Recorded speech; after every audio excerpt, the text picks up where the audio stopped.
Halo semuanya, minum dulu air. Dan di video kali ini aku mau review satu film yang ya agak lain gitu.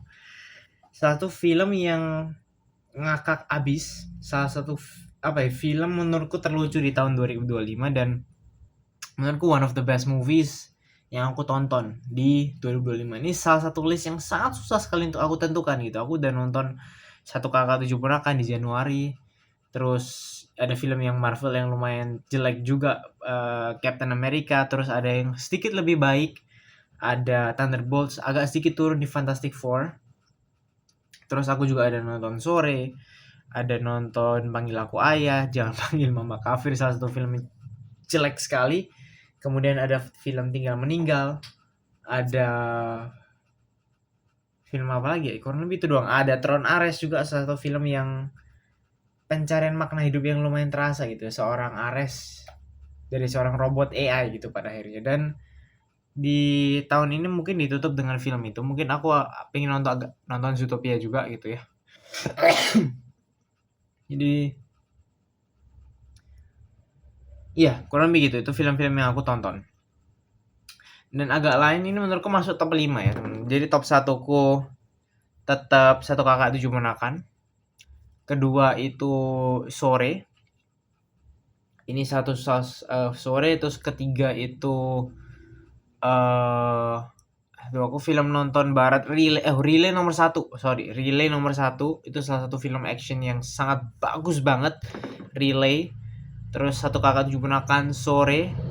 Dan posisi 4 nih lumayan bingung ya, antara Agak Lain dan Tinggal Meninggal. Ini menurutku balance banget, tapi buat aku secara makna tetap Tinggal Meninggal. Dan ya kelihatannya juga Agak Lain bakal ngisi top 5 gitu. Jadi film barat satu, aku nonton Jurassic World How to Train Your Dragon tuh remake Jurassic World juga.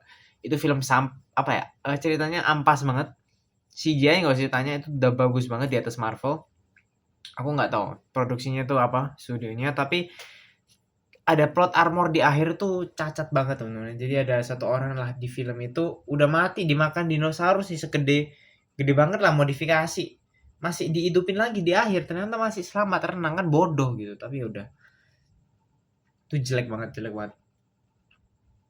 Kemudian di ini terakhir ya, ini agak lain sementara, dan itu satu film nonton bareng kami bertiga dan itu kenceng ngakak abis. Dan apa yang aku bagiin bakal spoiler gitu ya, spoiler alert. Karena itu film yang pemakaian karakter ada Kak Tisa, dia dipakai lagi di sini berperan berpasangan dengan Jegel gitu ya. Itu salah satu cerita yang cukup lucu juga. Jadi Kak Tisa ini salah satu acting yang luar biasa teman-teman ya. Di Agak Lain yang sebelumnya, yang di Rumah Hantu, itu dia acting kayak orang lolo, kayak orang goblok. Di sini dia kelihatan anjir cantik banget, elegan banget, acting yang luar biasa. Kemudian ditambah juga dengan 4 orang dari personil Agak Lain tuh bagus banget. Dan apa ya, build up ceritanya itu menurutku nggak kerasa lama, nggak kerasa cepet. Kedalaman karakternya tuh luar biasa. Kedalaman karakter dari si Boris dengan masalah perceraian yang dialamin, ya mungkin direlatin dengan kehidupan nyata gitu. Kemudian Bene itu ceritanya tuh apa ya? Bene itu ngesbiayain adiknya sekolah. Terus Jegel itu ngirim duit ke mamanya ya. Terus terakhir Oki dengan anaknya gitu. Lahiran istri lah. Sebenarnya aku juga bingung kenapa si Oki itu tinggal serumah itu nggak sama istri. Mungkin juga karena tugas luar kota, jadi mungkin ya. Itu salah satu yang harus dipecahkan juga gitu untuk kita sebagai penonton. Selain itu apa ya? Pemeran Pak Aryo juga luar biasa, lucu banget di make up dengan Lolox. Ada komedi-komedi yang sebenarnya cukup personal teman-teman. Kayak Bene di situ komedinya itu dekat sekali dengan bapak. Aku nggak paham cerita Benny dengan bapaknya gimana. Apakah katanya sih nggak deket gitu dari aku baca komen, tapi udah. Kemudian kalau Oki udah terkenal dengan kipernya sebagai kiper di masa lalu. Terus di komedi situ ada Lolok sih, mukanya kayak kiper tuh lucu banget. Itu menurutku salah satu patahan ya nggak expect juga mukanya kayak kiper gitu. Karena sebagai penonton ada komedi-komedi yang personal. Jadi kita harus kenal dengan dengan latar belakangnya dari agak lain, dari personilnya baru kita paham kayak gitu. Jegel itu aku lupa. Apakah dia kan terkenal dengan judinya kan dia. Di yang pertama itu di Agak Rumah Hantu itu judi. Cuman di sini dia enggak lah. Terus juga ada menurutku penggunaan sponsornya itu bagus banget. Haus, terus ada Bang Aco juga dengan otopetnya itu patahan yang lucu banget. Jegel mau jual motor, terus apa ya, terus juga aku yang jatuh cinta banget itu pengambilan angle-nya tuh anjir luar biasa. Ada satu scenes di mana Jegel masuk ke rumahnya Maida, kamarnya Maida di panti jompo itu, terus buka pintu dia ngambil angle dari atas ngeliatin kepalanya Jegel, kameranya ikut gerak dengan daun pintunya itu bagus banget. Jegel kemudian jalan ada kelihatannya pakai kamera yang ada tracknya terus dia ditarik gitu. Kalau dolly itu jelek sih kalau dia pakai dolly shots ya. Jadi kayak ditarik sambil di zoom tuh agak aneh. Tapi menurutku dia ngikutin Jegal sambil merangkak itu scenes yang luar biasa bagus banget. Plot twistnya di akhir ternyata si Pak Cukinwa tuh aku lupa dia pemerannya siapa, Koh siapa gitu. Ternyata pembunuhnya dan juga alasan dia membunuh bisa kita benarkan gitu sebagai manusia karena anaknya itu waktu kayak dibunuh dengan tidak sengaja oleh anak wali kota dan ternyata memang begitu, wali kotanya kurang baik, anaknya juga brutal banget, kurang baik juga. Jadi kayak bisa dimaklumin kenapa kok dia tuh membunuh gitu. Kemudian juga apa ya, penggunaan film ini budaya banget dengan Indonesia gitu. Dengan salah satu yang terkenal adalah konflik antar umat beragama di Indonesia kan kita bisa tahu sekali itu sangat beragam banget tapi syukurnya di film ini menggabungkan dua esensi itu yang sangat luar biasa. Personil agak lain itu dua Kristen, dua percaya Yesus dan dua Muslim. Dan di sini dipatahkan dengan Boris dan juga Bene masuk ke masjid dengan cara yang sangat luar biasa banget dan aku kadang ngerasa pengen nonton ulang tapi udah tau plotnya tuh kayak aku tipikal orang yang nggak bisa ketawa kalau udah tahu ceritanya mau kemana gitu. Jadi ketika nonton video lucu sekali, oke, itu baru. Terus kalau berikutnya muncul lagi video yang sama, itu aku bakal bisa ketawa karena udah tahu gitu. Dan apa ya? Menurutku ini salah satu film yang layak di atas pertama, tetapi juga nggak bisa dan nggak harus sebenarnya. Karena film pertama dengan 9 juta penonton atau 10 juta, dan duit lebihnya itu dari situ diinvestasikan kan ke film yang kedua. Dari penggunaan kamera yang lebih beragam lagi, nggak cuma satu shots itu. Terus juga penggunaan karakter-karakter yang senior gitu ya, tokoh-tokoh senior di dalam film yang ada Pak Jarwo, Pak Cukinwah, terus ada 3 orang lain yang aku tidak tahu siapa namanya. Salah satunya itu yang Maida itu ada pemeran dulu main di OB tuh, film sitcom OB.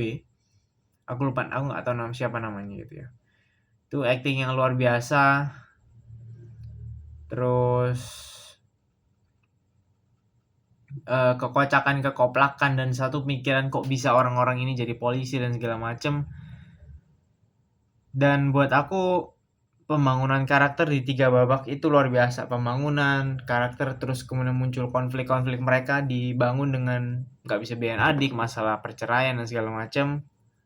Kemudian pada akhirnya sebenarnya satu resolusi yang tidak didapatkan itu buat aku adalah biaya. Apakah pada akhirnya mereka menggunakan uang haram yang mereka dapatkan itu untuk biaya sekolah dan untuk adiknya, aku juga kurang paham.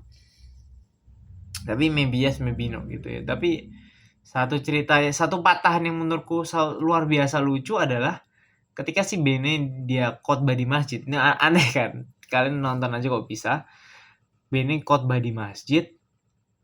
Kemudian ketika di khotbah dia mengatakan bahwa uang haram dan segala macam, masa mau biayain keluarga pakai uang haram? Karena mereka pada saat itu cari uang haram. Pada akhirnya mereka mengambil uang haram itu.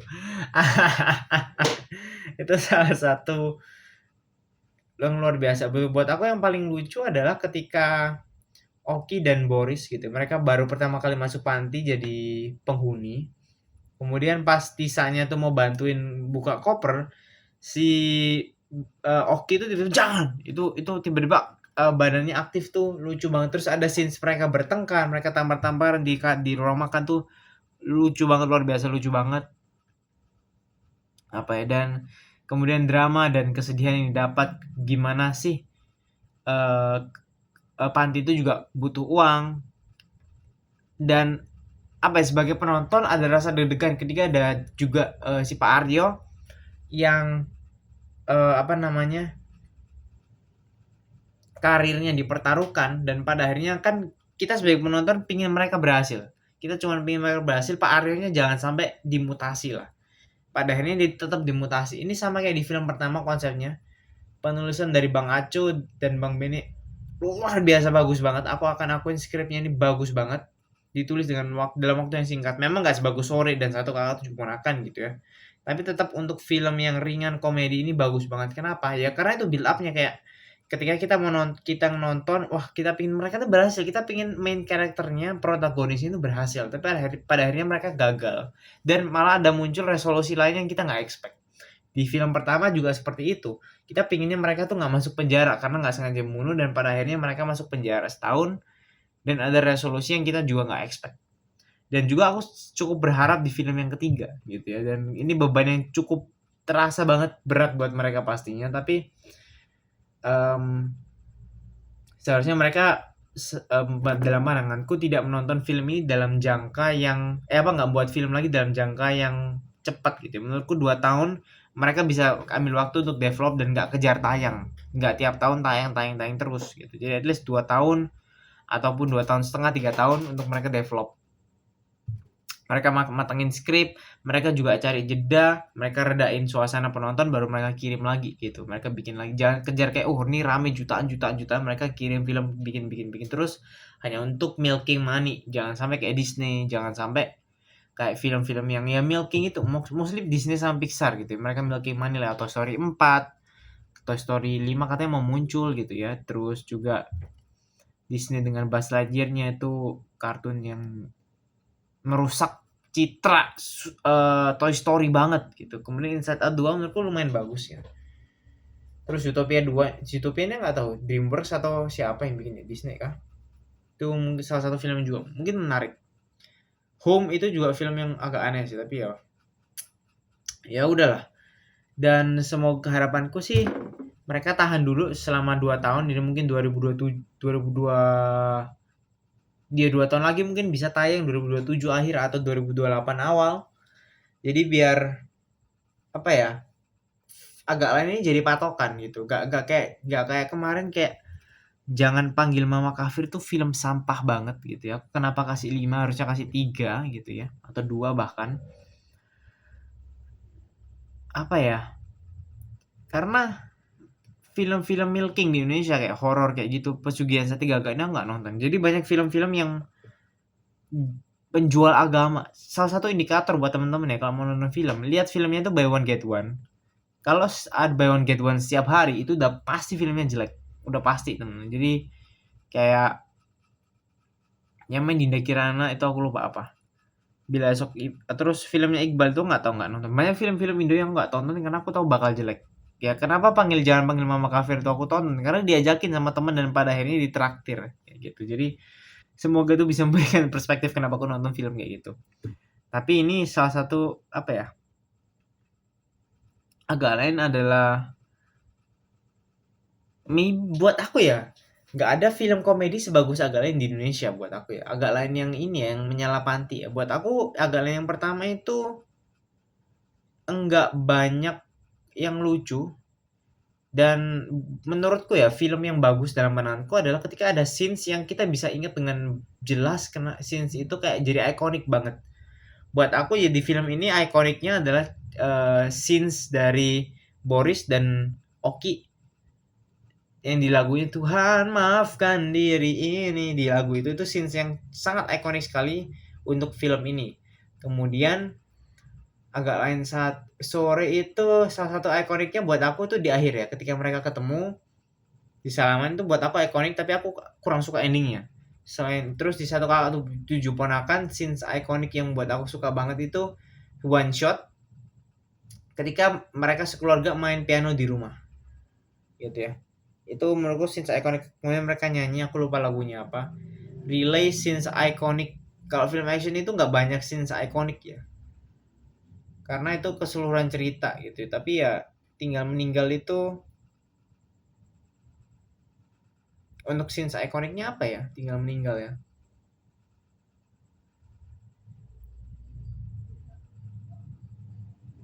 Aku juga lupa tuh si tinggal meninggal tuh, gue juga bingung sih, tapi agak lupa juga ya. Tapi ya itu pandanganku juga tentang film gitu ya. Selain cerita, scenes ikonik itu menurutku jadi salah satu hal yang cukup bisa terngiang-ngiang tentang sebuah film. Kurang lebih gitu doang ya. Ini agak aneh juga, ngalor ngidul, tapi buat aku still it's a 10 out of 10 movie. Komedinya lucu banget, dramanya dapat, pembangunan karakternya dapat. Jadi film yang bagus adalah pembangunannya, dari pembangunan karakter kemudian ke komplikasi itu nyambung, nggak patah di tengah gitu. Kayak Jangan Panggil Mama Kafir tuh babak satu ke babak dua itu patah banget, nggak nyambung gitu. Tapi di sini dia tuh nyambung banget, dijelasin latar belakang masalah dan segala macam, kemudian kenapa kok mereka harus melakukan itu salah satu hal yang luar biasa. Sekian dari film, penjelas apa ya, berbagiku, pandanganku, pembahasanku tentang film ini. Feel free to komen apapun itu tentang film ini, ataupun mungkin film apa gitu ya yang perlu ditonton, kemudian dibagiin. Walaupun aku nggak tahu ini bakal ada yang nonton atau enggak sih, tapi udah gitu dong. Sampai jumpa.